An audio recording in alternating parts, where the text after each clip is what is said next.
In this video, I'm going to be teaching you how to make your photos and videos to go from looking like this to this.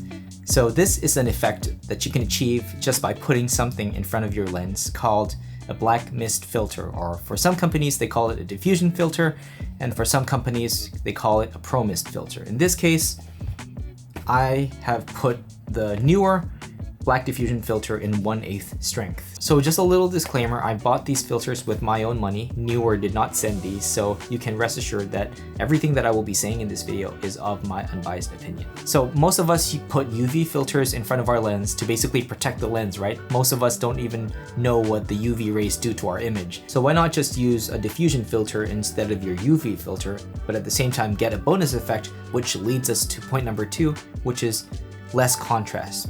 Let's face it, with cameras nowadays, digital cameras, sometimes the images that you take out of those cameras can be a little bit too sharp or a little bit too contrasty, which makes it look like you've just taken the photo or video using your smartphone. So using a black diffusion filter removes a little bit of contrast and makes it look more filmic, more cinematic, and less of that contrasty look that you get out of smartphones. So for point number 3, when you use black mist filters or black diffusion filters, you will notice that your subject's skin, or anybody who's in front of the camera, the skin will appear a little bit more pleasing to the eye. It's not gonna look like something that you achieve from using your smartphone's filters, like a skin softening effect. It's nothing like that. It's just going to add a little bit less harshness on the subject's face, and it's going to be a lot more flattering, if you know what I mean. Because not all subjects have perfect skin, and you don't want to apply a filter, right? Because that will look fake. So using a black mist filter will add a little bit of skin softening without making it look unprofessional, wherein it looks like you just added a filter on it. So reason number 4 leads us to the next effect that you get from using black diffusion filters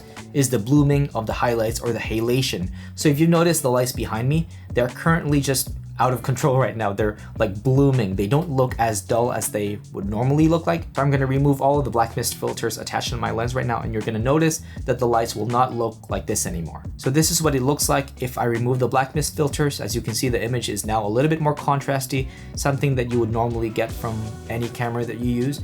The lights behind me are not as bloomed. There is no halation. And now we're back to having the halation effect behind me with the lights.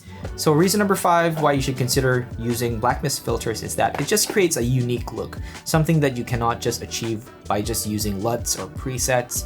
This is more like baked into the image, which will make your images or your photos or your videos just stand out from what you normally do. So let's pretend you and your friend have the same camera and the same lens. One way to make your photos and videos stand out is just by simply slapping on a black mist filter, and you can achieve something like this. So one thing to remember is that this effect is completely personal preference. It is up to you whether you like this kind of effect or not. It's not for everybody. So for my personal taste, I would probably just use the 1/8 stop or the 1/4 stop. So let me remove 2 of these and let me show you what it will look like. So this is probably the look that I'd go for moving forward, because sometimes if you use such a strong effect, it may be a little bit jarring to the viewer. So I'd recommend getting the 1/8 strength first. Don't go for the 1/4 or the 1/2 strength right away, because it might be a little bit too strong. But if you want to experiment, then by all means get all the strengths, and then you can decide what strength you want, because at the end of the day, it is all user preference. It's all about your tastes, because your tastes will be different from mine. So that's it for me, guys. I hope you guys learned something from this video about black mist filters. These things are an invaluable tool that you can add to your kit, because it can completely change the look of your images. So that is it for me, guys. Thank you guys so much for watching. So if you have any additional questions, feel free to drop them down in the comment section below, and I'll be glad to help you guys out. And I'll see you guys in the next video. Peace.